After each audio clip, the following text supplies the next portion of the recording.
नमस्कार, knocking-news.com में आपका स्वागत है। मैं हूं गिरिजेश वशिष्ठ।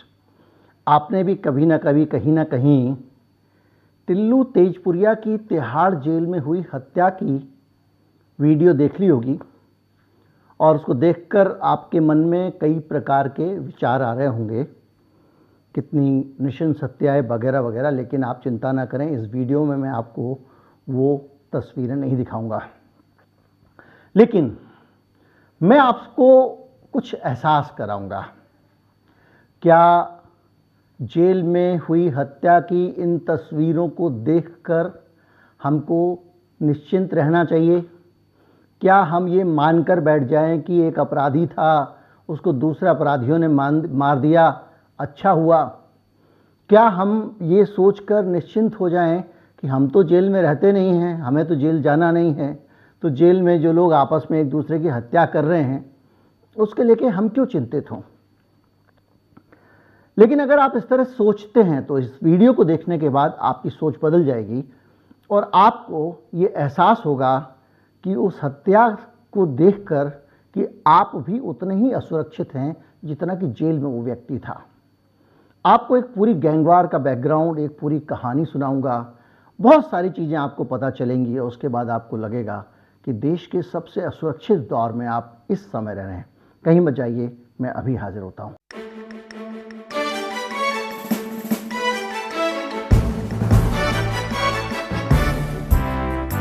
कहानी सिर्फ इतनी नहीं है कि वहां पर कुछ लोगों ने हाई सिक्योरिटी जेल के अंदर कैदियों ने एक हथियार हासिल कर लिया, कुछ चाकू जैसा है या कोई कह रहा है कि सरिये को धार रखा गया घिस घिस के, और उससे एक कुख्यात अपराधी की हत्या कर दी। कहानी इतनी है कि इस हत्या का बाकायदा ऐलान किया गया था, सोशल मीडिया पे बताया गया था कि हम मार देंगे उसे।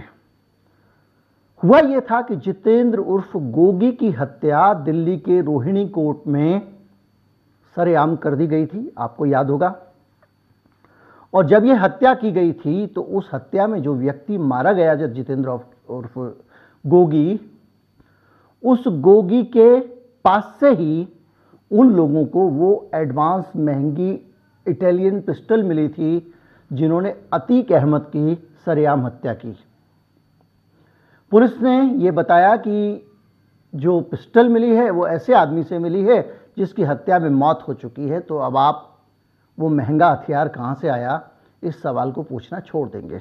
अब कहानी को, आपको ये पूरी क्राइम की जो स्टोरी है उसको समझना पड़ेगा और ये सरल काम नहीं है। लेकिन फिर भी जिस टिल्लू ताजपुरिया की तिहाड़ में हत्या की गई है, उस टिल्लू ताजपुरिया को मारने का प्रोग्राम पहले से बना हुआ था और ये प्रोग्राम गुपचुप किसी कमरे में नहीं बनाया गया था। इस प्रोग्राम का बाकायदा ऐलान किया गया था। सोशल मीडिया पर एक पोस्ट लिखी गई और उस पोस्ट में लिखा गया, मिस यू गोगी भाई, सलाम शहीदानू, जय बलकारी। हम चुप बैठे हैं, इसका मतलब ये नहीं है कि हम मर गए हैं। जल्द धमाका होगा, नई जंग की शुरुआत है। जो आज हमारे साथ नहीं है, अब वो अपना ध्यान रखना शुरू कर दे। इस जंग में कोई सुरक्षित नहीं है, कोई जायज हो या नहीं, आज से सड़कों पर खून नहीं सूखेगा। जंग के नियम बदल चुके हैं, नए नियमों की पालना करते हुए जो जहां मिला वहीं डैश डैश डैश। ये सोशल मीडिया पोस्ट बाकायदा आई। इस पोस्ट की पहली लाइन में लिखा हुआ है, मिस यू गोगी। गोगी कौन है? गोगी है जितेंद्र उर्फ गोगी, और मिस यू गोगी इसलिए लिखा जा रहा है कि जितेंद्र उर्फ गोगी की दिल्ली के रोहिणी कोर्ट में, कोर्ट रूम में बाकायदा गोलियां मारकर हत्या कर दी गई थी। और जो हत्या की गई थी, हत्या करने के बाद बाकायदा वहां से अपराधी भाग गए थे और उसमें जिसका नाम आया था, जिस आदमी को उस हत्या का आरोपी माना गया था, वो था टिल्लू ताजपुरिया।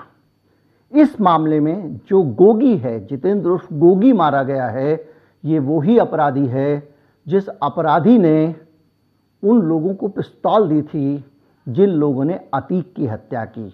जो विदेशी महंगी पिस्तौल थी उन अपराधियों को जितेंद्र उर्फ गोगी से मिली थी। यानी वो अपराधी इस गैंग के थे या फिर उस पिस्तौल का राज कोई ना जान पाए कहां से आई, तो इस मामले को ही क्लोज कर दिया गया कि ऐसे आदमी ने दी थी जिसकी हत्या हो चुकी है और वो जेल में एक दूसरे के साथ बंद थे, वहां उसने इनको पिस्तौल दे दी थी। जेल में पिस्तौल तो जाती नहीं, लेकिन हत्या हुई थी और पिस्तौल उसने दी थी, इसके साथ मामला। अब मसला आता है कि उसको मारने वाला कौन? उसको मारने वाला टिल्लू तेजपुरिया। यानी ये सबूत जो मिटाया गया, गन देने वाला जिसको मारा गया, उसके बारे में जानकारी रखने वाला आदमी कौन था? टिल्लू तेजपुरिया। टिल्लू तेजपुरिया को तिहाड़ जेल में, आपके सामने वीडियो है किस तरह से मारा गया।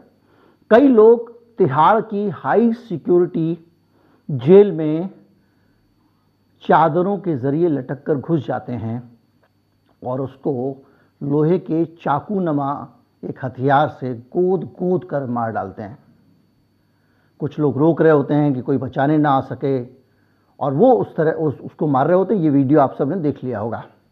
इस हत्या के पीछे की कहानी और भी पुरानी है और उस कहानी को जब आप देखेंगे तो दिमाग में एक चीज़ रखिएगा कि ये पूरा जो पुलिस का सिस्टम है, माननीय आदरणीय हमारे अमित शाह जी जिस दिल्ली पुलिस को चला रहे हैं सीधे, उस दिल्ली पुलिस की कानून व्यवस्था की स्थिति क्या है कि पहले तो जितेंद्र गोगी की हत्या के बाद सोशल मीडिया पर ऐलान किया गया, उसके बाद एक और कांड होता है कि जितेंद्र गोगी के जो साथी हैं वो बताए जा रहे हैं लॉरेंस बिश्नोई गैंग के लोग। लॉरेंस बिश्नोई वही आदमी हैं जिसने सिद्धू मूसेवाला की हत्या की थी और लॉरेंस बिश्नोई गैंग के लोग दिल्ली में इतना मनमर्जी कर सकते हैं, इतना पावरफुल हैं कि वो बाकायदा एक आदमी है अमित गुप्ता की हत्या कर देते हैं उसके ऑफिस के बाहर। अमित गुप्ता का बुराड़ी में ऑफिस है, वहां जाकर लॉरेंस बिश्नोई गैंग के लोग उसकी हत्या कर देते हैं और हत्या इसलिए कर देते हैं क्योंकि वो टिल्लू ताजपुरिया को फाइनेंस किया करता था। टिल्लू ताजपुरिया को उससे पैसे मिलते थे और इसलिए उसकी हत्या कर दी जाती है और हत्या करने के बाद ये ऐलान किया जाता है कि हम बदला लेने के लिए इसका हत्या कर रहे हैं। दूसरी तरफ टिल्लू तेजपुरिया जेल में बैठे बैठे उन लोगों को ठिकाने लगाने की काम कर रहा है जिन लोगों ने अमित गुप्ता की हत्या की। वो उनके पीछे था, इन्होंने उसका आदमी मार दिया और वो था रोहित मोहित, दिनेश कराला, दीपक पहल और बॉक्सर। इन लोगों के पीछे टिल्लू तेजपुरिया लगा हुआ था। ये सारी कहानी बताती है कि किस तरह से खुल के दिल्ली में गैंगस्टर्स जिसको जहां चाहे मार ले रहे हैं, सब एक दूसरे के पीछे लगे हुए हैं। दिल्ली देश की राजधानी है और यहाँ की सुरक्षा व्यवस्था, यहाँ का दिल्ली पुलिस का हिसाब किताब, वही दिल्ली पुलिस जो एक बृजभूषण शरण सिंह के खिलाफ FIR रख के उसके ऊपर बैठ गई है और देश की दुनिया भर में जिन्होंने नाम किया है, जिनके मेडल हैं, बाकी लोग वहाँ बैठे हुए जंतर मंतर पे गीले में बैठे हुए हैं, उनके पास चारपाई तक नहीं जाने दे रही है। वही दिल्ली पुलिस जो पत्रकारों को पीट देती है पकड़ के, जो वहाँ कवरेज करने गए हुए हैं, साक्षी जोशी का कैमरा छीन लेती है, वही दिल्ली पुलिस। और उस दिल्ली पुलिस का हाल क्या है आप देख लीजिए। आप सोचिए कि अतीक की अगर हत्या होती है तो दिल्ली से हथियार जाता है, ये दिल्ली का क्राइम का हाल है। और आप इसमें मजेदार बात यह है कि जब ये हमला होता है तो बाकायदा सोशल मीडिया पर एक मैसेज डाला जाता है और कहा जाता है कि हमने मारा भाई अमित गुप्ता को और हम जिम्मेदारी लेते हैं क्योंकि ये टिल्लू ताजपुरिया को फाइनेंस करता था। ये है खुला खेल। इस हत्याकांड की वजह से ही दिल्ली पुलिस जो है थोड़ा सा अलर्ट हुई और यहाँ से जो बॉक्सर था जिसने अमित गुप्ता को मारा था, वो फर्जी पासपोर्ट के जरिए विदेश भाग गया। अब आप सोचिए, ये देश की व्यवस्था है, फेक पासपोर्ट, विदेश भाग गया आराम से। मतलब दिल्ली में मर्डर करता है, उसके पीछे ये लगा हुआ है टिल्लू ताजपुरिया, उसको लगा मुझे मार देगा, मैंने इसके आदमी अमित गुप्ता को मार दिया है तो मैं बाहर से ऑपरेट करूंगा, विदेश भाग जाता हूं। बिंदास बैठ के हवाई जहाज में विदेश चला जाता है, किसी तरह से उसको वापस लाया जाता है और तब से मैक्सिको से उसको डिपोर्ट करा के लाया जाता है। 2018 से तब से वो जेल में है। गोगी गैंग ने बॉक्सर को विदेश इसलिए भेजा था कि वो वहां से आराम से ऑपरेट करेगा, कोई रिस्क नहीं रहे उसके ऊपर, क्योंकि वो आराम से अंदर से तिलमिलाया हुआ था, क्योंकि उनके आदमी गोगी की हत्या कर दी गई थी। पंजाब में युवा अकाली नेता बिक्रमजीत सिंह उर्फ बिक्की मिट्टू खेड़ा की 7 अगस्त 21 को जो हत्या हुई थी, और उसमें भी इसका हाथ था। अब आप इस पूरे मामले को देखकर अंदाजा लगा सकते हैं कि जिन लोगों ने हत्या की है या जो मारा गया है, आपको लग सकता है कि भाई टिल्लू ताजपुरिया मर गया, मुझे क्या फर्क पड़ता है, एक अपराधी था, दूसरे अपराधियों ने मार दिया। लेकिन नहीं, जिसने मारा है अब वो बहुत स्ट्रांग हो गया है, उसका दिल्ली में खुला हाथ है, जिसको चाहेंगे उसको उठा लेंगे, एक्सटॉर्शन करेंगे, उससे पैसे लेंगे और आपको देने पड़ेंगे, जिसकी चाहेंगे हत्या कर देंगे। क्यों? क्योंकि उनका हौसला बहुत आसमान पे है। और अब अगर जैसे ही एक गैंगस्टर दूसरे गैंगस्टर को मार लेता है, वो समाज के लिए भी उतना खतरनाक बन जाता है।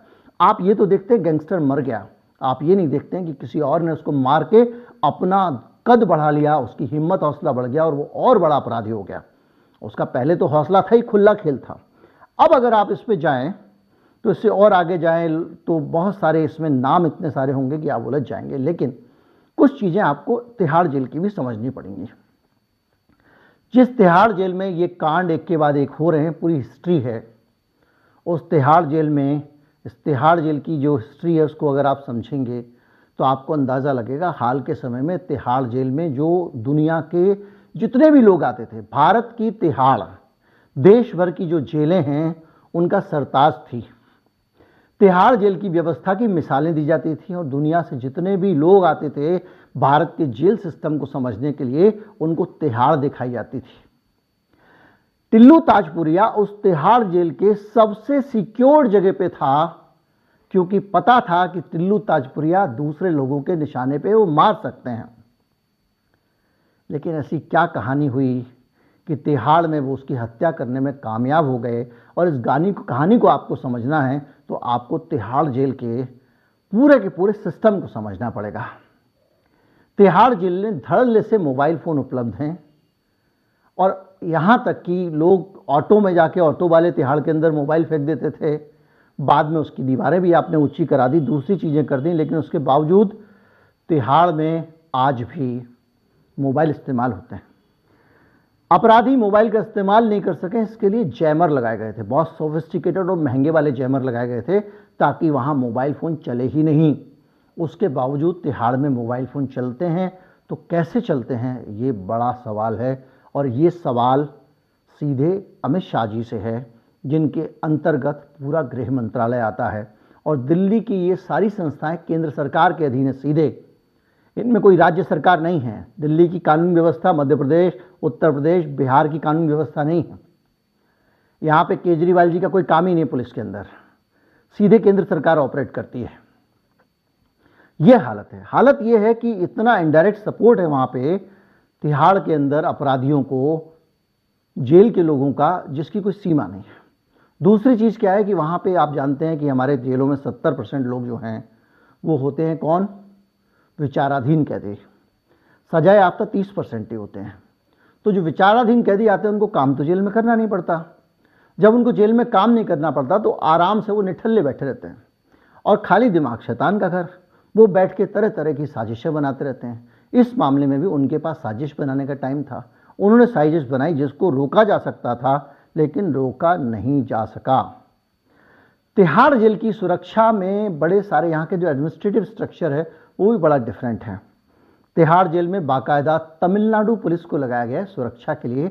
एक लेयर है तमिलनाडु पुलिस की सुरक्षा की, और ख़ास तौर पे इस तरह की सोफिस्टिकेटेड सेल जो बहुत ज़्यादा सुरक्षित है, जिनमें टिल्लू ताजपुरिया को रखा गया था, उन सेल के बीच में एक तमिलनाडु पुलिस की एक सुरक्षा घेरा होता है। और वो इसलिए रखा गया है कि तमिलनाडु पुलिस के लोग जो हैं वो हिंदी नहीं समझते हैं, तो कैदी लोग उनको मैनेज नहीं कर पाएंगे, कैदी लोग उनको काबू नहीं कर पाएंगे, और कैदी लोग उनके साथ में कोई डील नहीं कर पाएंगे, करप्शन नहीं कर पाएंगे। लेकिन उसके बावजूद ये सारी की सारी चीज़ें हो जाती हैं। यहाँ तक कि कुछ दिक्कतें और भी हैं। देश भर में एक समस्या है कि जो आईएएस आईपीएस लॉबी है वो बहुत सारे ऐसे काम भी अपने हाथ में ले लेती है जो आईएएस आईपीएस लॉबी नहीं कर रही होती है, लेकिन वो ज़्यादा से ज़्यादा कोशिश करते हैं हर जगह आईएएस आईपीएस हों। जैसे दिल्ली फायर सर्विस, उसको भी वो अपने हाथ में लेना चाहते थे। तिहाड़ जेल के केस में ये हुआ है कि वहाँ का जो प्रशासन है वो जेल सर्विसेज जैसे अन्य राज्यों में होती है वैसा नहीं है यहाँ पे। यहाँ का प्रशासन आईपीएस अधिकारी चलाते हैं, आईएएस अधिकारी चलाते हैं, और उनके अंदर दिल्ली अंडमान निकोबार पुलिस सर्विसेज के लोग चलाते हैं। तो वो सब लोग बदलते रहते हैं और उनको जेल का उतना अनुभव भी नहीं होता। ये भी एक वजह है। उनके बीच में बहुत सारे अलग अलग तरह के कन्फ्लिक्ट रहता है और ये बहुत सारी चीज़ें मिला के एक बड़ी समस्या बन गई है। दूसरा, तिहाड़ में सुरक्षा को लेकर आपने बड़े सारे इंतजाम किए हुए हैं, जैसे कि मुलाकाती जो आते हैं। देखिए, मुलाकाती आए, आपने उनसे बात की, बहुत सारी चीज़ें वहाँ पे आप सर्विलांस कर सकते हैं। तिहाड़ में इन्होंने क्या किया है कि शीशे लगा दिए हैं, शीशे के इस पार मिलने वाला, उस पार मिलने वाला, फ़ोन पे बात करते हैं। उस प्रक्रिया के कारण जो एक आपको सर्विलेंस मिलती थी उसका एक सिस्टम भी खत्म हो गया है। तो कुल मिला के एक दुनिया की सबसे हाई सिक्योरिटी सेल जो है, जेल जो है, उसका सत्यानाश हो चुका है। उसकी सुरक्षा का आप देख रहे हैं, ये सत्यानाश हो चुका है। मैं एक मामले से नहीं कह रहा हूँ, मैं आपको इतिहास बताता हूँ। देखिए, टिल्लू ताजपुरिया की हुई अभी 2023 में, अभी मई में, 2 दिन पुरानी बात है, क्योंकि वो जितेंद्र गोगी की 2021 में हत्या कर चुका था रोहिणी के मामले में। प्रिंस तेवतिया भी जेल के अंदर मारा गया अप्रैल 2030 में, महीना भर पहले।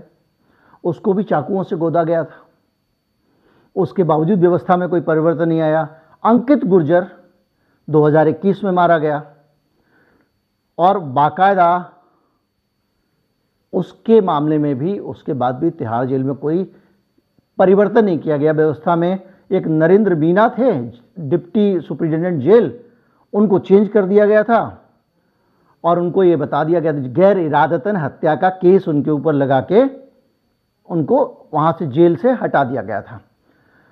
2021 में भी एक प्लॉट हुआ था जिसमें खाने के अंदर मरकरी यानी पारा डालकर छोंक लगा के खिला दिया गया था, जिसमें 2020 के दिल्ली के दंगों के 2 आरोपी मारे गए थे। 2020 में ही एक बदले को लेकर हत्या हुई, जिसमें एक किसी रिश्तेदार के रेप का मामला था, एक ने दूसरे को मार दिया। ये सारे इंसिडेंट जो है ना, ये बताते हैं कि क्या हालत है तिहाड़ जेल की और तिहाड़ जेल की व्यवस्था किस तरह से लगातार गड़बड़ाती चली गई है। एक आदर्श जेल होता था तिहाड़ जेल। अब आप इस तस्वीर को थोड़ा सा अपने हिसाब से समझिए। दिल्ली की सड़कों पे खुला खेल, अपराधी जिसको जैसे चाहे मार दें, जिसको जहाँ से चाहे उठा लें। अगर हत्याएं अदालत के अंदर हो जाती हैं, अगर हत्याएं हाई सिक्योरिटी जेल में हो जाती हैं, अगर आप देखें अतीक की हत्या जिस तरह से हुई पुलिस के बाकायदा घेरे के अंदर हो जाती हैं, तो ये समस्या का एक बड़ा घिनौना चेहरा है जिसके ज़रिए आप समझ सकते हैं कि आपकी और मेरी सुरक्षा भगवान के भरोसे है। कल के दिन कोई टिल्लू ताजपुरिया की अगर नज़र आप पे टेढ़ी हो गई, आपकी गाड़ी उसको टच कर गई, तो आप कल्पना कर सकते हैं कि ये पुलिस की व्यवस्था जो है वो मेरे और आपको कितना सुरक्षित रख सकती है। अतीक अहमद के मामले में एक व्यक्ति ने, पत्रकार ने अपने कुछ संस्मरण साझा किए थे एक इंटरव्यू में। उसने ये बताया कि साहब, मेरे वो फोटोग्राफर थे और उनके किसी रिश्तेदार को अतीक के लोग परेशान करते थे। उन्होंने उसकी एफआईआर करानी चाहिए। पुलिस ने कहा कि देखो भाई, ऐसा है, आप आ जाओ और एफआईआर करा दो। ये मामला है छेड़छाड़ का, दूसरे दिन वो लोग छूट जाएंगे, बेलेबल ऑफेंस है। इसके बाद में मेरी कोई जिम्मेदारी नहीं होगी, ये थानेदार समझा रहा है। इसलिए आप समझ लो, आपको एफआईआर करानी या नहीं करानी, आप जैसा कहोगे कर देंगे, क्योंकि उस पर बहुत सारी अखबारबाजी हो चुकी थी। उसके बाद दूसरे दिन अतीक अहमद की प्रेस कॉन्फ्रेंस थी। ये फोटोग्राफर महोदय वहाँ पहुँचे, उन्होंने कहा कि देखिए अतीक जी, भाई कहते थे उनको लोग, भाई ऐसा ऐसा है और मेरे खास भाई हैं और वो अब तो इलाहाबाद से मकान बेच के चले जाएंगे क्योंकि आपके लोग उनको परेशान कर रहे हैं। अखबार में मामला छप चुका था अतीक को पता था। अतीक ने उसको कहा, अच्छा वो आपके भाई हैं, ठीक है, उनको बोलिए कि कुछ प्रॉपर्टी बेचने की ज़रूरत नहीं है, आराम से निश्चिंत रहें, कोई दिक्कत नहीं। कहने लगे उस दिन के बाद मुझे कोई दिक्कत नहीं। और अतीक अहमद जो है उसने आखिर मुझे सॉल्यूशन दिया, पुलिस सॉल्यूशन नहीं दे पाई। तो आप ये स्थिति समझिए समाज की कि ये अपराधियों से अगर हमारा कहीं चलते फिरते किसी गली मोहल्ले चौराहे पे पंगा हो जाए तो ये सिस्टम हमको क्या प्रोटेक्शन देगा? जो जानता है, ऐलान किए जा रहे हैं सोशल मीडिया पे, हम मारेंगे, हम ये करेंगे, और जिन जिन लोगों के बारे में ऐलान किए जा रहे हैं, जो जो लोग टारगेट पे हैं, उन्हीं को निपटा दिया जा रहा है। आपको लगता है जो एनकाउंटर करते हैं उससे ये समस्या हल हो जाएगी? आपको लगता है कि एनकाउंटर से ये समस्या हल हो सकती है? एनकाउंटर से पुलिस ये संदेश दे सकती है कि हम सबसे बड़े वाले गुंडे हैं, किसी भी गुंडे को मार सकते हैं। लेकिन क्या जैसे उसको दुजाना को मार दिया, अतीक के बेटे को मार दिया, लेकिन क्या हम सुरक्षित हो सकते हैं? आप सुरक्षित हो सकते हैं? ये बड़ा सवाल है। आज की तारीख में कानून व्यवस्था की स्थिति ये है, माफ़ी के साथ में, कि दिल्ली की सड़कों पर अपराधी जो चाहें वो कर सकते हैं। ये इस मामले से पता चलता है, इस पूरे सीक्वेंस से। और जेल के अंदर भी अपराधी जो चाहें वो कर सकते हैं, ये भी पता चलता है, क्योंकि बहुत सारे मामले हम देख चुके हैं। उम्मीद करता हूं कि अब आप समझे होंगे कि ये जो हत्या है ये सिर्फ इंटरटेनमेंट नहीं है, ये कोई फिल्म का सीन आप नहीं देख रहे हैं। ये हत्या हमको बताती है कि कानून व्यवस्था की कितनी गंभीर स्थिति में इस देश का आम नागरिक फंसा हुआ है, जो कि हम हैं। उम्मीद करता हूं वीडियो आपको अच्छा लगा होगा। अच्छा लगा हो तो ज़्यादा से ज़्यादा लोगों तक पहुंचाएं, चैनल को सब्सक्राइब कर लें। नमस्कार, जय हिंद।